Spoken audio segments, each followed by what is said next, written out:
চিন্তার কারণ নাই, মন খারাপ করার কোনো বিষয় নয়।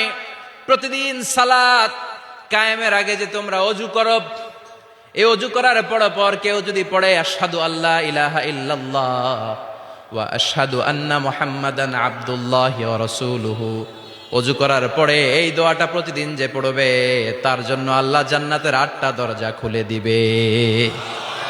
আমাদেরকে আল্লাহ তাআলা এই অপরচুনিটি দিয়েছেন, প্রতিদিন আমরা ওযু করি, ওযুর পরপর আমরা এই শাহাদাত বাক্য উচ্চারণ করব। ইনশাআল্লাহ পড়েন, আরো জোরে পড়েন ইনশাআল্লাহ।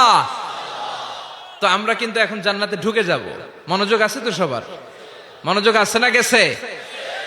কানগুলোকে খরগোশের মতো খাড়া করে রাখেন যাতে কোনো পয়েন্ট মিস না হয়ে যায়, আবার কেউ যেন আগে পিছে না হয়ে যান। একসাথে ঢুকবো কিন্তু।